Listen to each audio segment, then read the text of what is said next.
Welcome back, Saddos, to the next episode of the Sitcom Archive Deep Dive Overdrive, or SADDO for short.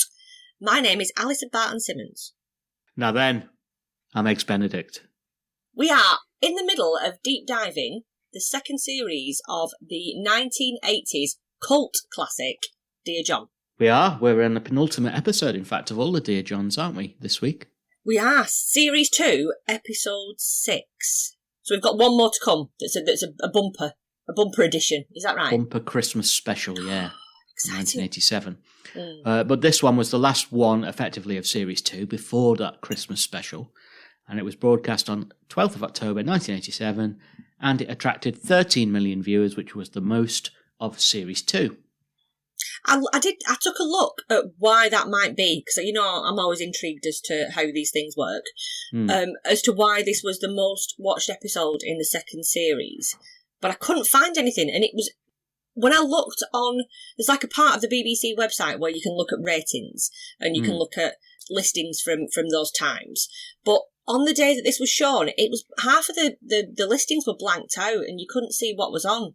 It wasn't even available to sort of view as part of the listings. Oh.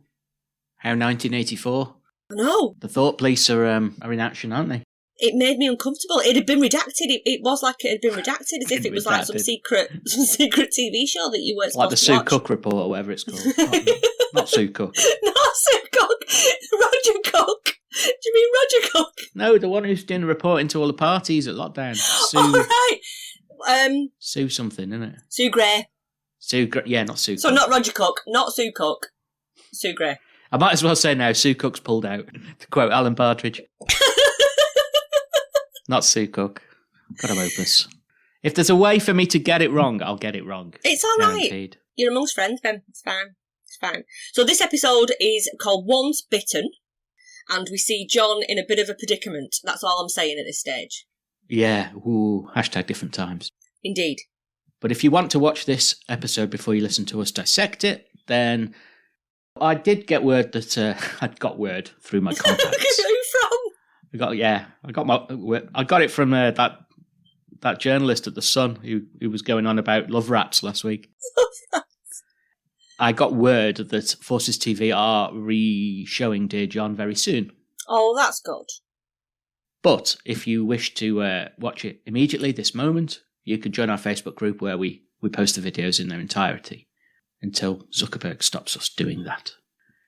Now, last week, it occurred to us after we'd finished recording the episode that we didn't nominate an MVP, did we, Al? We didn't for the last episode, yeah. And do you know what, though? I tried to rack my brain as to who I was going to choose. So I'm gonna sit back and let you go first, if that's all right. Well, I was tempted to give it to Maggie. Okay. Because she was turning the screw on Ken, making him get the old vasectomy, wasn't she, last week? She was. And she was enjoying it, and I couldn't blame her for that. But then I had a think, and I thought, actually, what Maggie should be doing is giving him his P45, like Liz did to John, and not shagging him anymore, so he doesn't even need a vasectomy. That's it, isn't it? She could have, yeah. Just left him. She could have done that, yeah. So I've changed my mind, and I'm giving it to Ralph. Okay. What was your reason for Ralph? Couple of things. He identified himself as a bit of a player, didn't he? Because of his... Yeah, he did. He's a disc jockey, and he has his own motorcycle combination. But also for that line, "Be gentle with me, what?" That was a brilliant line, well delivered by Peter Denyer. I'm gonna go with Ralph as well. My choices were, I think Sylvia was on my list again. Yeah. But I think for the same reason, "Be gentle with my what" was one of my favourite lines across the whole of the two series that we've watched so far. Just because it was so underplayed by Peter Denyer. It was so underplayed, and you could have missed it, I suppose. If you were just watching it without a laughter track, you could have completely missed it. But I thought it was brilliant and well delivered. So yes, I will join you there with Ralph. He's a bit of a late dark horse in this MVP race, Ralph. Late bloomer, he's had a few lately, yeah. Okay. And I think he's got some great lines in this one, so you never know. He might win another one today. Now, most series of SADDO, previously we've done The Good Life and Fawlty Towers, if you weren't aware, we have a look at some anagrams that we can create from the characters' names and the actors' names who are in the show, don't we? We do, and it's led to great hilarity in the past because sometimes they are so on the nose. It's unbelievable. There's some names here that don't really lend themselves to anagrams, like John Lacey. All I could get for John Lacey was achy Jen Low. Okay. Which just made me think of Jennifer Lopez being a bit achy. Yeah. I just thought I'd mention that one, but not very much else. Ralph Dring was very difficult to anagramize. The best I could get was Ralph Grind. Which is what he does when he's doing his Dazzling Darren. He has a little grind behind the wheels. But I had more joy with Kirk St. Moritz. Kirk Zitstorm. Right. That maybe could have been his nickname at school if it wasn't Big Ears. when he was having acne problems. And for Eric Morris, we've got Isis Mirror. Right. Micro Riser. Oh. And I Rim Scorer. Well, what goes on behind closed doors? That's more appropriate for Kirk, really, for his alter ego. He would be so embarrassed. He wouldn't know what to do. And then moving on. Yeah, move on. Moving on swiftly from those ones. What do you say to that? Yeah, Belinda Lang is a name that lends itself to anagrams. We've got Anal Bind Gel. Oh, we didn't move that swiftly on. No. Inland Bagel. And my favourite, Deal Nil Bang. Deal Nil Bang. Which, obviously, as a character was frigid. That's quite appropriate. It is.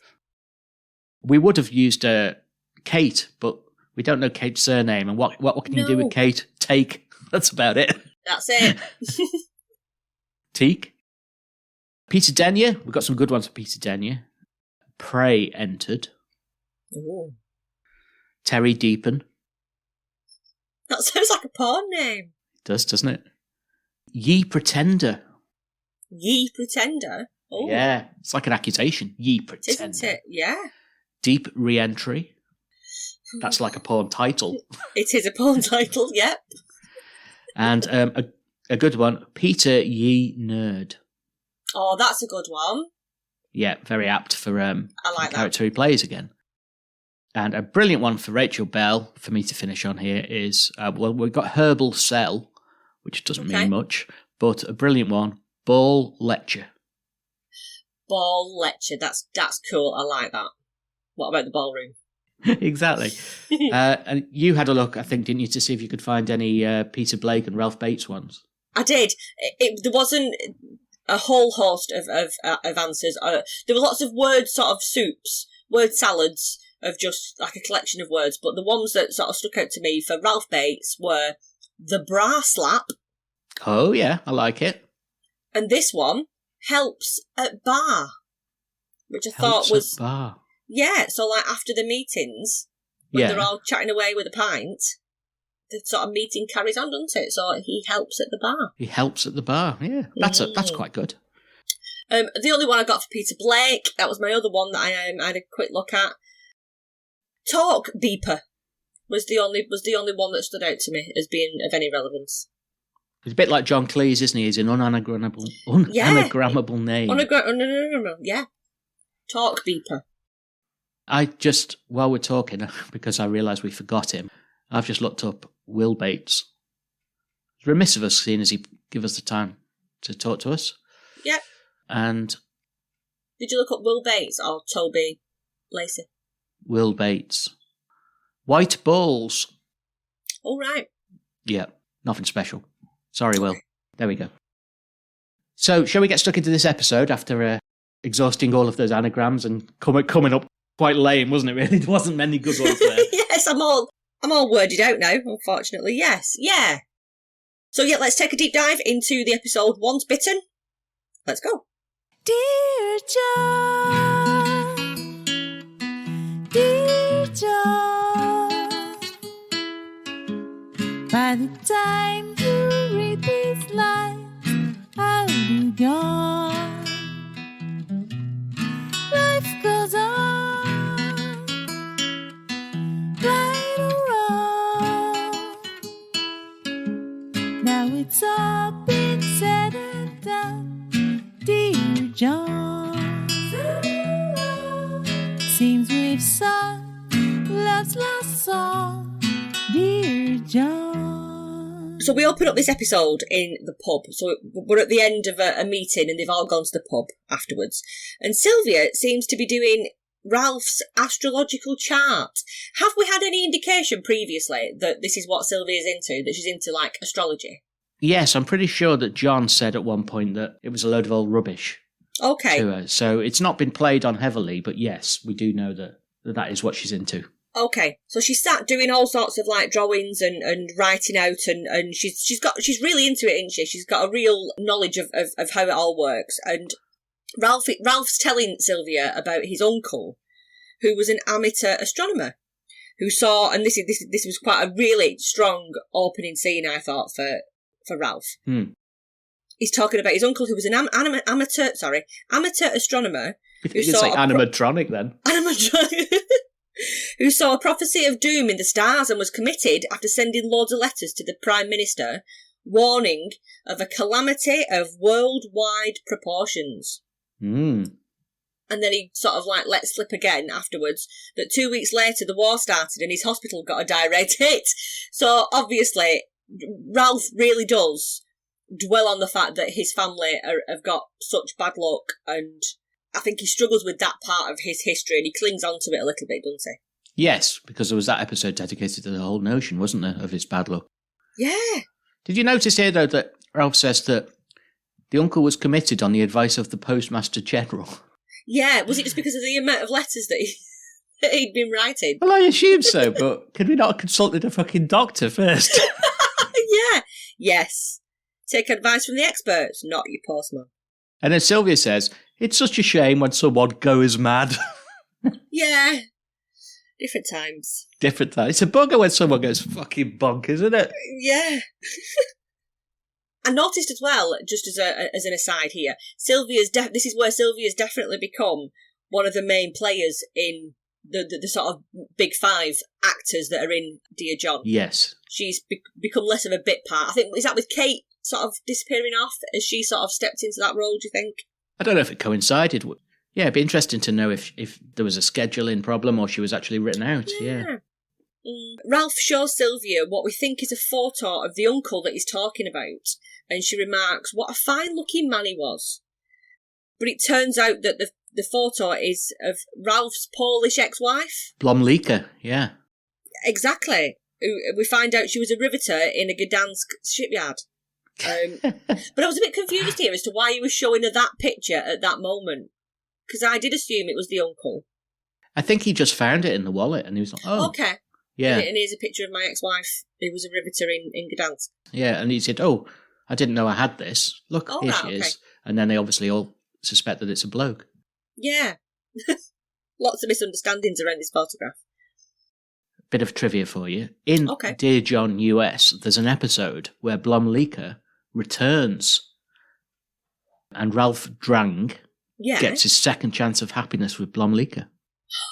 Wow. Oh, that's drawn me in. You know what? That's drawn me in to want to have a look. To want to have a look, yeah.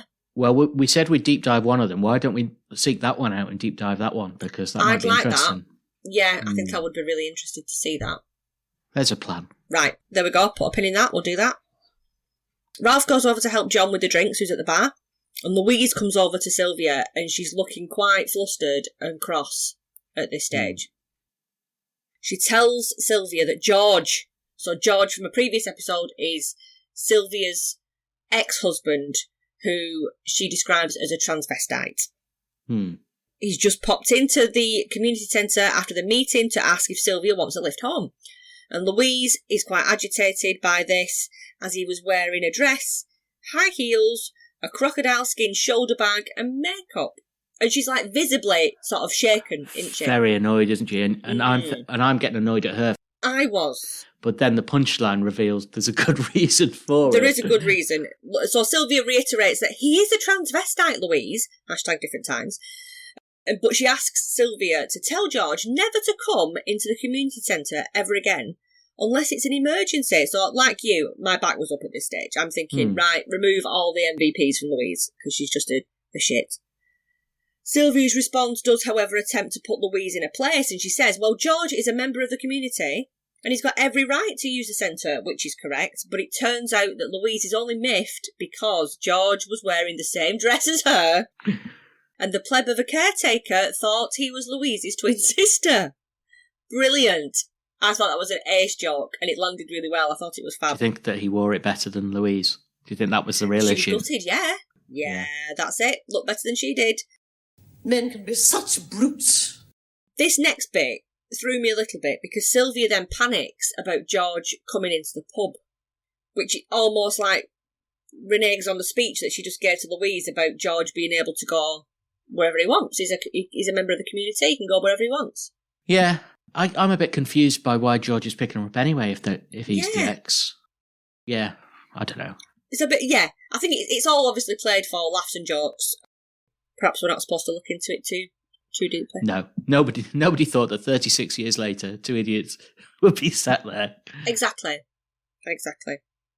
Ralph is showing John this photograph now, the one of his ex-wife. And again, there's confusion over who's who, because there's one of the people in the picture's got a moustache, and, and Ralph tries to explain that that's not his ex-wife. Yes. It's her brother, isn't it? Louise is watching Sylvia do the astrological chart at the table, and Sylvia tells Ralph, it's not looking good. This is not looking good. Pluto is in the ascendancy. I've never heard such poppycock. You even told that plank creature, Kirk St. Moritz, that he may suffer a deeply disturbing experience. I mean, how would that genetic stew know it was a disturbing experience? I only said it would happen. Genetic stew. It's a horrendous way to describe someone. Yeah, she's definitely very raven Tory, isn't she? Yeah. John's he's in his element at the moment. He comes over with drinks. He's got champagne, and he's celebrating that everything in his life is coming good. Which to me, there's just alarm bells going off left, right, and centre there. As soon as John's in life's a sitcom, going good. Yeah. Well, in any sitcom, if things are going well, it's just a set up for things to fall apart, isn't it? Of course it is. He's got his name at the top of the shortlist of 3 for the head teacher job at the school. He's had a tax rebate from the Inland Revenue, so it's all coming up rosy for John. Do you know what he is, Al? Go on. Cock-a-hoop. He is cock-a-hoop. I've not heard that for ages. I know. He is cock-a-hoop. Is this my Sun journalist diction coming through again? It is, yeah. Have you got like the Sun headline generator? He is. He's cock-a-hoop. Sylvia suggests that she told him this, though, a few weeks ago when she did his chart. Venus is now in the 5th house, which controls his love life. So John's exceedingly happy about that because he can see sort of romance on the horizon in that case. I didn't know if Sylvia's flirting with John again here, or even Louise, because Louise gives John a sort of like a look. Oh, right, okay. I thought maybe they both think they've got a chance with John because Pluto's in the ascendancy. Yes, of course. Quite funny though when Ralph just sort of looks away and goes, bloody Pluto. Venus has moved into the 5th house, which controls romantic relationships. It seems your love life could be primed for something rather exciting. Bloody Pluto. Sometimes it's Ralph's reactions rather than what he says, isn't it? It's the reaction to other stuff that makes him really funny, a really funny character. Yes, he is a good reactor. Kirk arrives and he's very flustered. Apparently he's had a deeply disturbing experience and he almost got run over by the ugliest chick ever. Sylvia asks if this woman was in a Montego, and it turns out it was George. Oh, what I did like about this, though, is that he nearly got run over. He said, so I went round the front of the car, just to beat up the driver. Honestly. Oh, dear me. It deserved a bigger laugh, that, though, didn't you think? It did. Yeah, it did. Sylvia makes her excuses now and she leaves because she knows that George is waiting for her. Kirk says the chick's clothes were awful as well. So Louise leaves because she's really embarrassed, having been dressed in the same outfit as George. Sylvia asks her to not be rude to George about his clothes. She said she won't, but she just wants to ask him where he got his crocodile skin shoulder bag from. Fair enough. I like that. Kirk insults Ralph's family when he sees the photo. So the photo's out again, isn't it? It's just been left on the table, and while Kirk's going on about this ugly woman in the car, he says, "Whoa, I take it back," because he sees the picture of Blomlika, and he says, "What is that?" Oh, poor Ralph. I bet he wishes he'd never bothered. Yes, yeah. Well, to be honest, Kirk gets his comeuppance because he loses his lift home on he does. Ralph's motorcycle combination because he likens Blomlika to Charles Bronson. Just picture a big, massive moustache. Yeah, it didn't go down well with Ralph at all. In fact, he actually audibly gasps in disgust at Kirk. I thought, good on you, Ralph. Stick up for yourself. Yeah, too right. Boogaloo. So John's still left in the pub, and he finds himself a seat, and a woman comes over. We've never seen this character before. She comes over and says hello to him. We find out this is Karen, played by Elizabeth Morton. She looked really familiar, and I googled who she was, but there was nothing that stood out to me as to why I'd know who she was. She's married to Peter Davison. Yeah. But other than that, I don't know her from... I didn't think she was very good, if I'm brutally honest. I didn't think her acting was up to par in this. And I couldn't pitch how old she was, or... You and John both. I couldn't pitch. I couldn't put her at... Even with the punchline of the actual the episode, it was hard to picture what sort of age she was supposed to be playing. They've met previously, apparently, at a disco. John doesn't remember because he was drunk, and they danced and talked about life, and John had sort of divulged things about himself.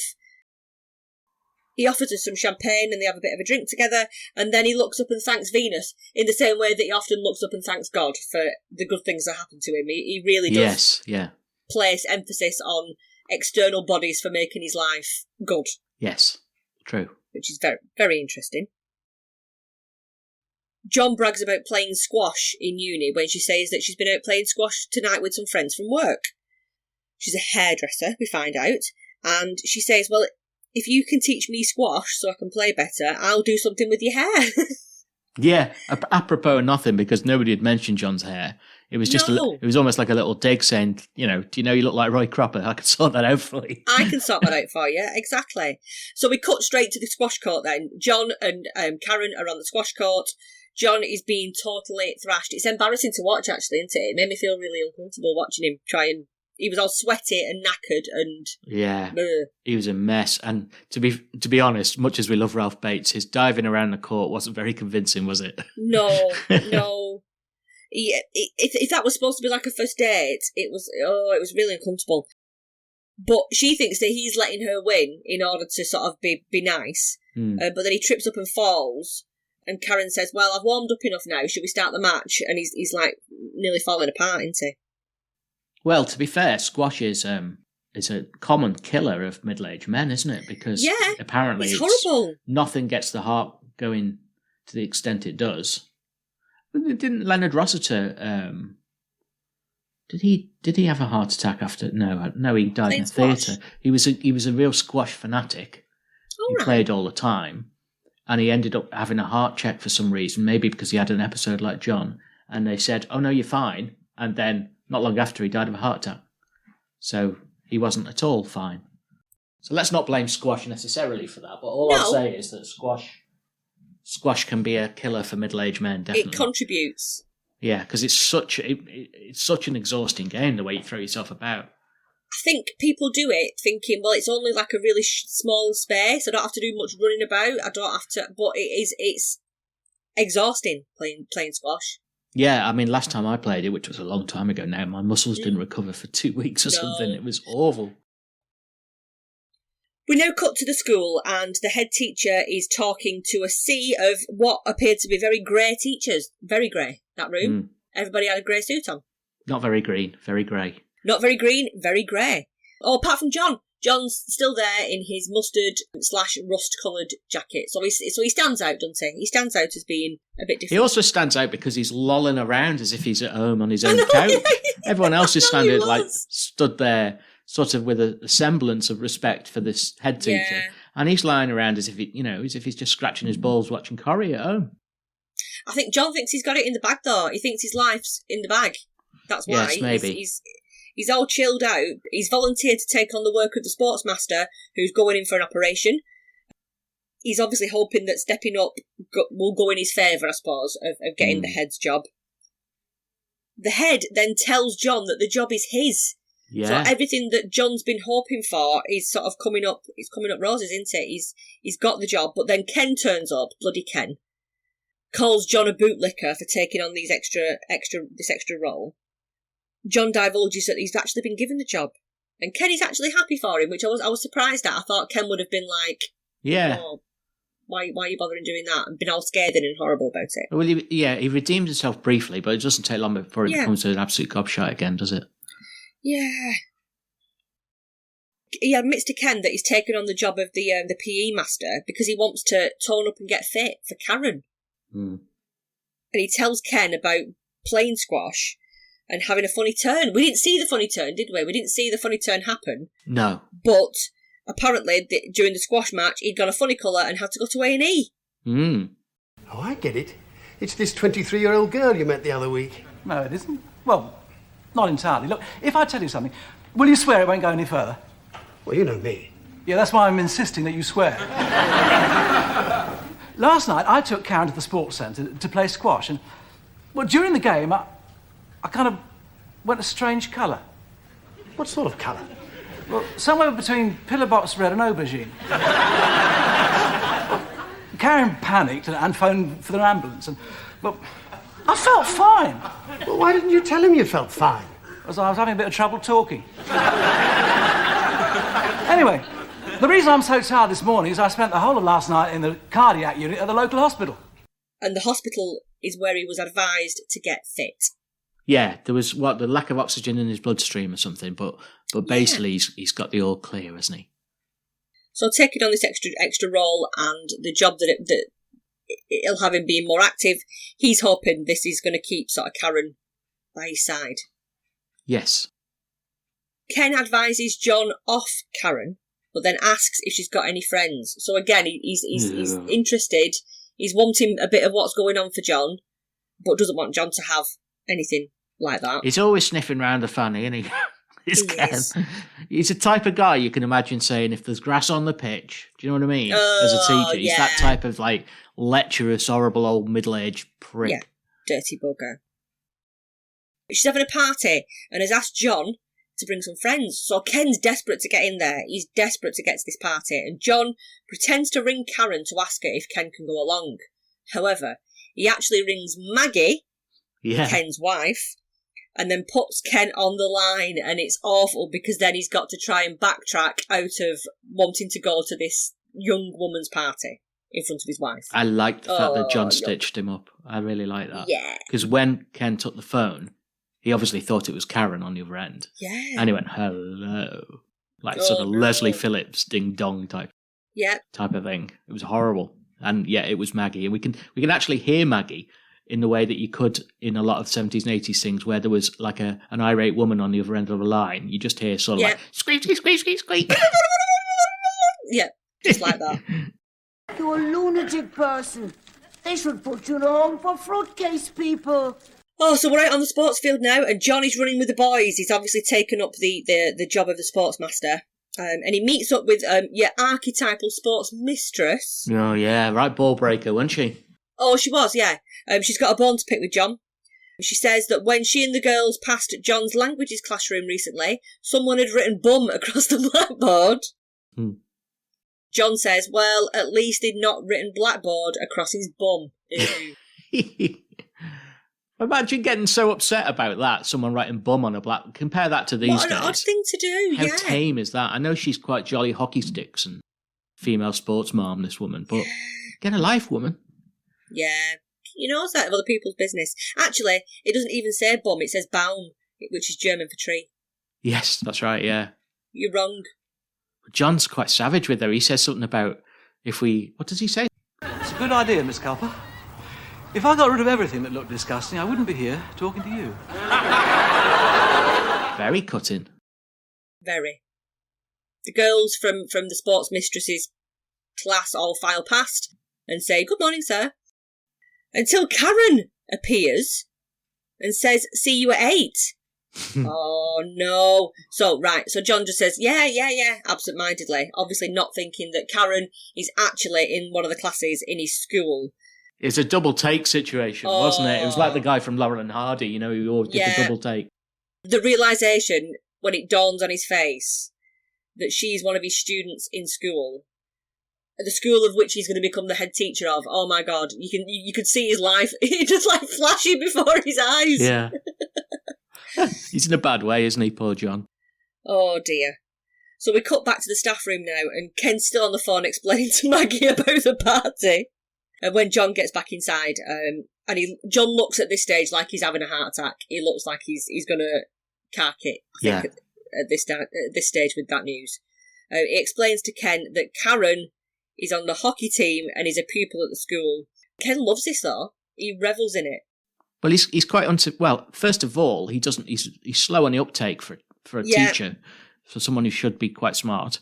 And then once he gets what's going on, he's pretty unsympathetic until it becomes transparent that there's something in it for him, because if he helps John and John becomes head, then John will help Ken in his capacity as his boss.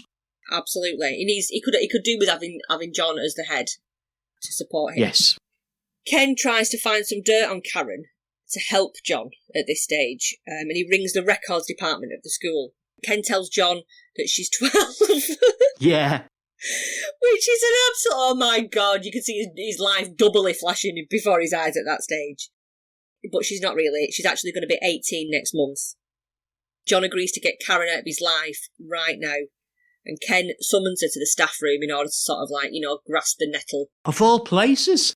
I mean, why couldn't they do something more discreet? You wouldn't summon her to a staff room, would you, where all the teachers could walk in at any moment? Really different times, isn't it? It turns out that the disco that John met her at was a school disco. Oh, God. Karen comes into the office and she kisses John when she sees him, and John says that he didn't realise that she was he calls her a pupil, and she refers to herself as a student, making that sort of difference between being a kid and being like a young adult. It doesn't matter though. In a school setting, it does not matter. No, not at all. But she is, I guess, what we would now refer to after the success of the sitcom as an in-betweener. Yes, she is. She's not. What's that song? She's a girl, not yet a woman. Yes. So we're not talking little kids. It's a very grey area, this. And I know in school there's no such thing as a grey area, but this is a very grey area. Yes. She actually works at the hairdresser's as a Saturday girl. She lives with her parents in a flat that she told John about. But her dad wants to meet him. I don't understand. I didn't understand that. Does Dad not know that John's like nearly 40? We presume that he does know that and therefore wants to meet him to know to batter him. What his intentions are, maybe. Oh God, right, okay. I'm not sure. He might not know that he's the teacher, but clearly she's gone home and told them that she's met this wonderful guy, and he's like, let's find out more about this. Okay. There's a Bruce Forsyth reference here. There is a Bruce Forsyth reference, yeah. Well, he says that I've got fillings that are older than you, which I thought was a really, really cool line. I like that. Karen thinks that the age difference doesn't matter anymore and uses Bruce Forsyth as an example of someone that's married a younger woman. Karen says, they're really happy. But John says, yeah, but look what he did to his hair. He never stopped wearing a wig, did he? He always had Brucey. a toupee on, didn't he? Yeah. We never saw him without his hair. No, like Wogan. I always thought on Children in Need. Yeah. Children in Need was crap, wasn't it, to watch? It was just awfully boring television to watch. Because Comic Relief, at least in the 80s, was something that as a kid I remember going, oh, I wonder what's going to be on Comic Relief. I mean, nowadays it's fucking dreadful, don't get me wrong. But it is dreadful, yeah. But it didn't used to be. But I always used to think, to liven it up, because Wogan had just like stumbled around the audience, just having inane interviews with people. It would be really good if someone just said, Terry, I will give you 200 notes if you take that syrup off right now on national TV. You know, because you never saw Wogan or Brucey without their wigs, did you? I wouldn't know what Wogan looked like without his hair. In fact, I'm still quite shocked that wasn't his hair. So that was quite a convincing toupee. Well, don't know. Does it look convincing on Mulligan and O'Hare? Because it's the same bloody same hair, isn't it? Oh dear. I'm feeling sorry for John at this point, though. Are you? I am. he's made a bad decision, and I feel bad because he was so hopeful and thinking that everything was going well for him, and it's suddenly all come crashing down on him again. It has, yeah. And now she's upset because he's saying this can't go on. Yeah. And I suppose objectively we should feel sorry for her as well, but her reaction is just sort of like a sulky girl rather than a woman, which is what she is. Of course, she is still a girl, and so I'm not feeling that sorry for her. I mean, she's trying to cling to, we could do something together. We'll grow old, and then when you're older, we'll go for walks slowly. Oh. Did you notice that the weird little skip from Karen as she leaves the room? She storms off out the room, but you know the way the actors, they always have the blocking before they shoot the scenes? Yeah. It to me looked like she was in the wrong spot for a blocking. Oh, right, okay. So she did this little skip as if she was jumping over a dog turd or something. It was weird. Go back and look at it. It's just bizarre. She does this little jump as if like, oh, I can't stand there. Okay, right. She's like stood on the tape and it's not supposed to... Right, okay. Well, she leaves the room and we don't see Karen again then, do we? John's in the classroom then, wiping the board, and the head walks in. Smoking a pipe. Yeah. Karen's mum and dad have written a letter of complaint about John, about him keeping her out all night. I'm guessing there's probably more to it than just keeping her out all night that they're cross about. John explains that she was actually waiting in the hospital for him because he had a funny turn at squash, and he's not really perplexed by this. He just seems to have an answer for everything that the head can throw at him. Very calm, isn't he? He's got a reasonable explanation. Yeah. John tries to explain it all the way, and he's doing like a pretty decent job, but the authorities have decided to put John, being the head of the school, on ice. But he can try again in 3 years. So so not only has he lost this new love interest, his job that he really wanted is now further and further out of reach. And the head does put to John, what would you do if it was a member of your staff? And they behave in the same way. It's going to go to the board of inquiry, so just drop it. There's nothing else we can do. John accepts that. It was like a nice conversation between two responsible adults. I know that's like... I know! Not really what you're looking for in the sitcom, particularly, but I just like the fact that the head teacher was able to say, put yourself in my position, what would you do? Yeah. And then John went, yeah, fair enough. Do you think that was like the equivalent of sort of acknowledging that it had happened and it had been played for laughs, but let's be serious now, this can't happen, we can't let this happen, so let's just put an end to that happening there? Well, I just like the realism of it. I mean, you know, so many sitcoms of the 70s, 80s and 90s in particular, there were scenarios, and we've seen it in Fawlty Towers, haven't we, where it was like, why are they doing this? Yeah. Why? If they just didn't do that, it wouldn't be a problem. Yeah, exactly. You know, it's the nature of farce, particularly. But in this instance, it was just like, he put his side, and they sort of agreed that there was no other way forward, and that was it. Yeah. Yeah. That suits me, though. I was quite happy with that outcome. That's all tied up in a neat bow, put that away. I feel bad for John. Yeah. But he's not on a register, is he? That's the main thing. He's not have to sign anything. His mum and dad are probably going to, be all right with the fact that he's not going to be the head teacher of the school, and yeah, it'll all be okay. We end this episode with Sylvia, John, Kirk, Ralph and Louise all chatting about John's situation in the pub. Sylvia blames herself for not ringing John to warn him about Neptune influencing his sign. She said that there was turbulence. She'd seen all this happening. She'd seen it all playing out. Bless her. I like that, though, because she says it's all Neptune's doing. And John goes, what a rotter. Yeah, indeed. Bloody Neptune. John scoffs and Ralph says not to because after Sylvia warned him about Pluto, he was attacked by a corgi that nipped his ankle on his motorcycle combination, and it almost proved fatal. His mum, who was in the sidecar, nearly ended up in the foyer of a CNA. Which I thought was a brilliant image. And the group all fall about laughing and the episode ends. It was a bit of a... Snarf. A Thundercats ending, it was. They all laughed and then it finished. Yeah. At the thought of Ralph and his mum dead in the entrance hall of a CNA. Seems we've sung love's last song, dear John. Hey, did you spot the bit, though, where the head teacher, just in the scene prior to that, said that Karen had been in a similar situation with another teacher at the previous school? Yeah, the science master. Yeah. What is the female equivalent? No, what is the male equivalent of a cougar? Because she's like a cougar chaser, but So a cougar is an older woman. Oh, I'm gonna Google it. Cougar male equivalent. Yeah. There's a dilf. A mantha. A mantha is the male version of a cougar or a middle-aged woman who has the hots for younger men. Manthas are older men who pursue partners significantly younger than them. That's not right either, then, is it? But what about it's the female equivalent of a younger cougar? Do you mean the woman, a younger woman, and not an older man? She was chasing a mantha, I guess. She was, but is there a name for that? Yeah, I don't know.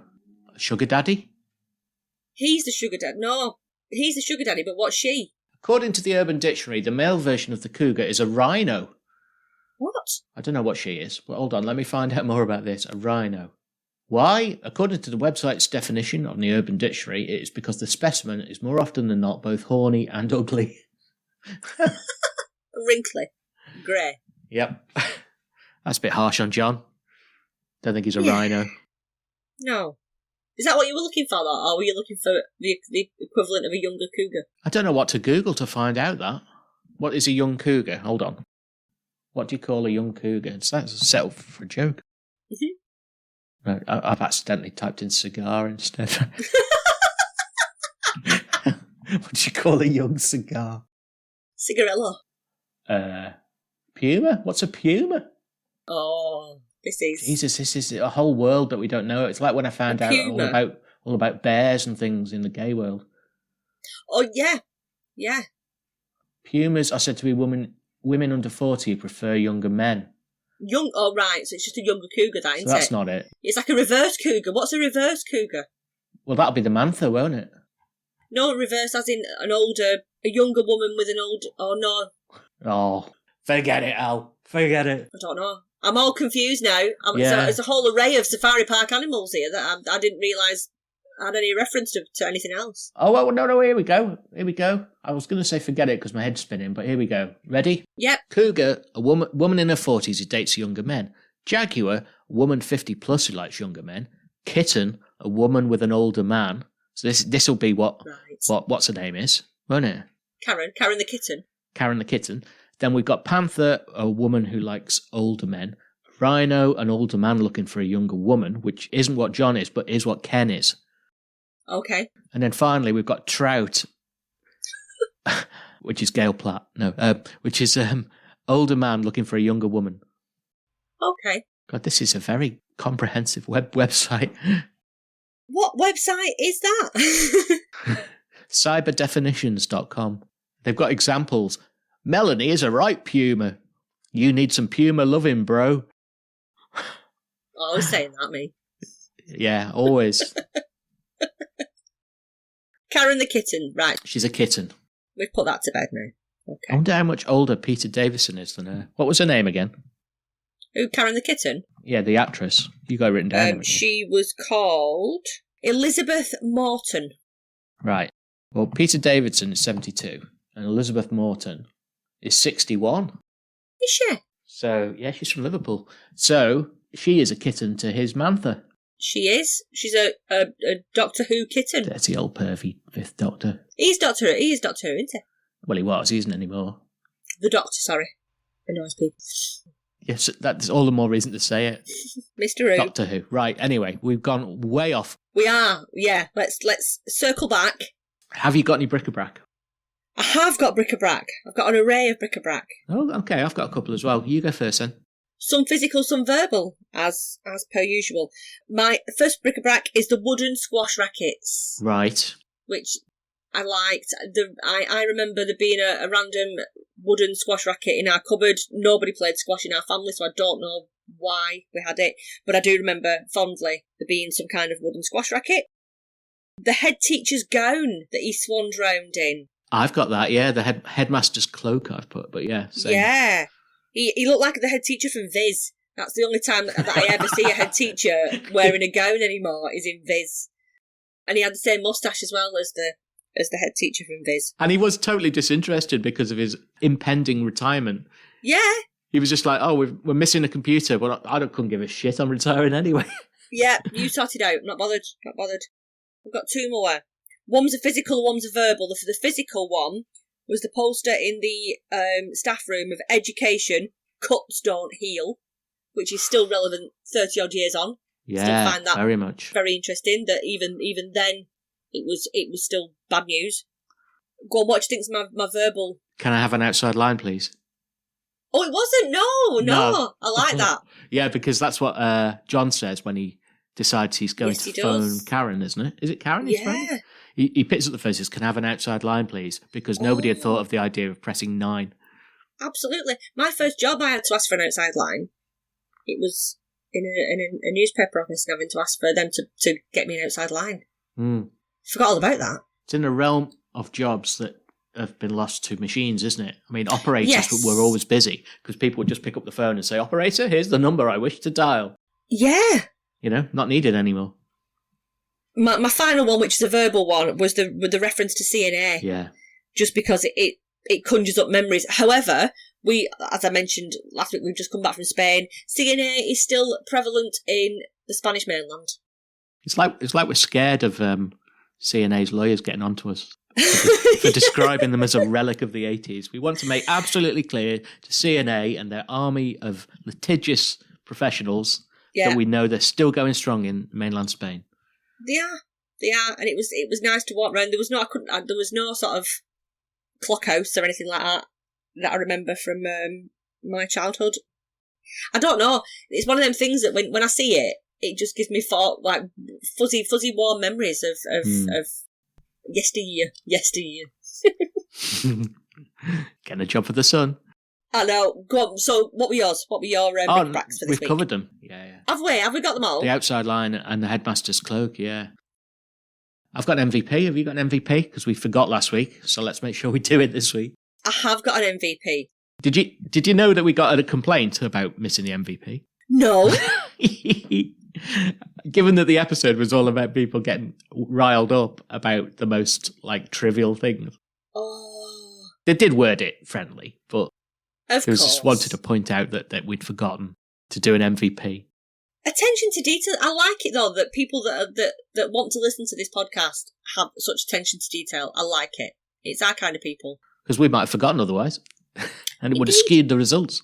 Indeed. Thank you so much. So go on. Who was your MVP then for this week? John. All right. Okay. Principally for stitching up Ken the shithouse. Okay. I liked the fact that he basically phoned Maggie and dropped him in the shit. Okay. And also, I mean, he did the right thing. He didn't know. None of it was his fault. He wasn't culpable. And he was very grown up when he was told by the head that, tough shit, you'll have to wait 3 years. That's true. He took his sort of... medicine? No, I could do with doing that. He took the hand that had been dealt him in the end, he took it as a... Yes, he did. Just as a thing that he had to just do. Although he had a hand like a foot, as my nan used to say whenever... I like that. Whenever I dealt her a hand. Brilliant. I've got a hand like a foot. Excellent. My MVP this week was Sylvia. Well, you're quite fond of her now, aren't you? I'm quite fond. I've done a 180 on Sylvia. The fact that she's appearing more, obviously, seeing her more in the episodes and interacting with the other characters. I quite like the way that she's been written. I like how she's a useful member of the group, despite the fact that nobody believes in the astrological charts that she's creating for people. She's trying to be helpful. She's only doing it to be helpful and to be supportive and give people some kind of hope, and he's just trying to be a good friend. And the way that she deals with the fact that there's an issue with her ex-husband, that's like an underlying thing that she's just cool about, and I do quite like Sylvia. Yeah, I think she's nice. Yes. Shall we have a look at the fashion in more detail? Let's do that. Whatever happened to those clothes we wore? It seems we never wear those clothes no more.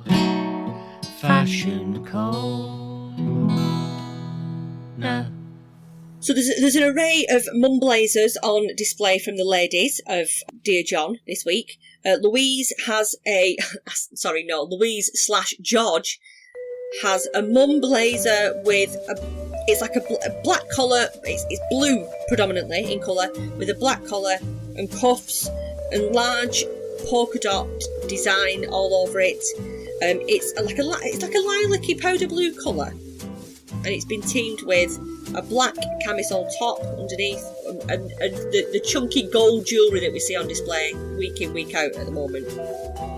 Karen, when she's in the pub early on in the episode, she's got like a white blazer with black stripes. We see her later on in school in like a lilac tracksuit top, I think, as well. Looks like something that you would have got from like the clothing company or the sweater shop. That kind of 80s high street fashion. John, on the other hand, is not very well decked out at all in his burgundy shit tracksuits. Sweaty. He's very sweaty, and that colour shows up sweat. Even in his squash gear, he's very sweaty. He's a very sweaty man, isn't he?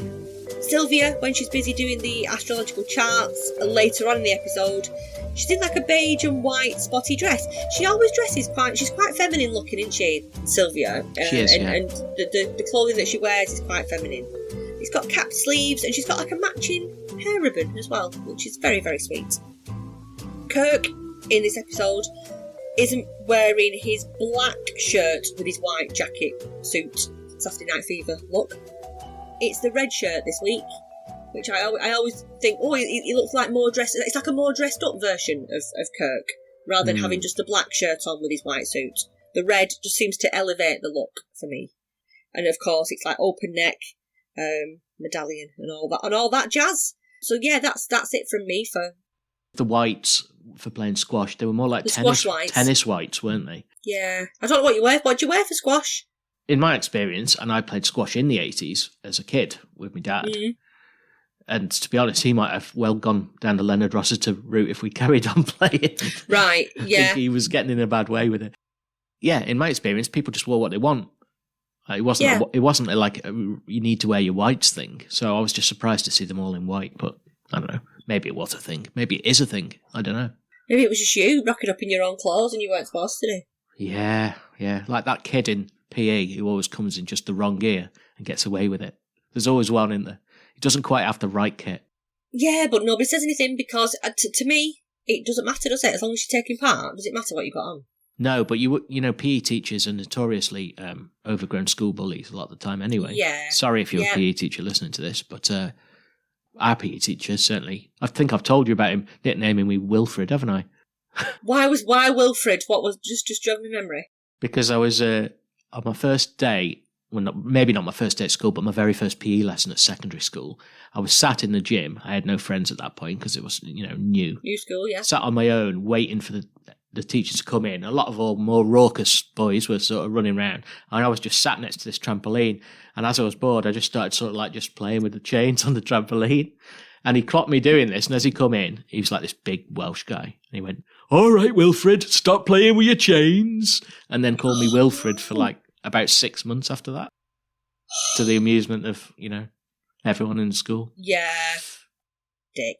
So next week's episode, Al. Yes. Is the Christmas special. This one is called Kate Returns. Oh. And in it, Kate returns. Right, there we go. It does what it says. Does she turn up with anyone? Does she bring anyone back with her from Greece? I can't remember, but I don't think it's too much of a spoiler to say Eric Morris makes a reappearance in this one. Yes. I knew you'd be happy with that. Yes, I am happy with that. While you were talking there, I entered Mrs. Lemensky into the anagram generator. Do you want to know what it said? I do. Mr. Silk Seaman. God. Anyway, enough of that. Before we move on to this last episode of Dear John, we're actually going to do something rather special next week. Instead of our usual episode and the final episode of Dear John, next week is going to be a special episode because we'll be interviewing Belinda Lang, who obviously played Kate in Dear John and That's very exciting and a very special episode you won't want to miss out on. I'm sure you agree, Al. Oh, I can't wait. So yes, so make sure you join us for that one next week. I'll see thee. Bye! To Sylvia. Dear John, by the time you read these lines, I'll be gone. Life goes on, right or wrong. Now it's all been said and done, dear John. Seems we've sung love's last song, dear John.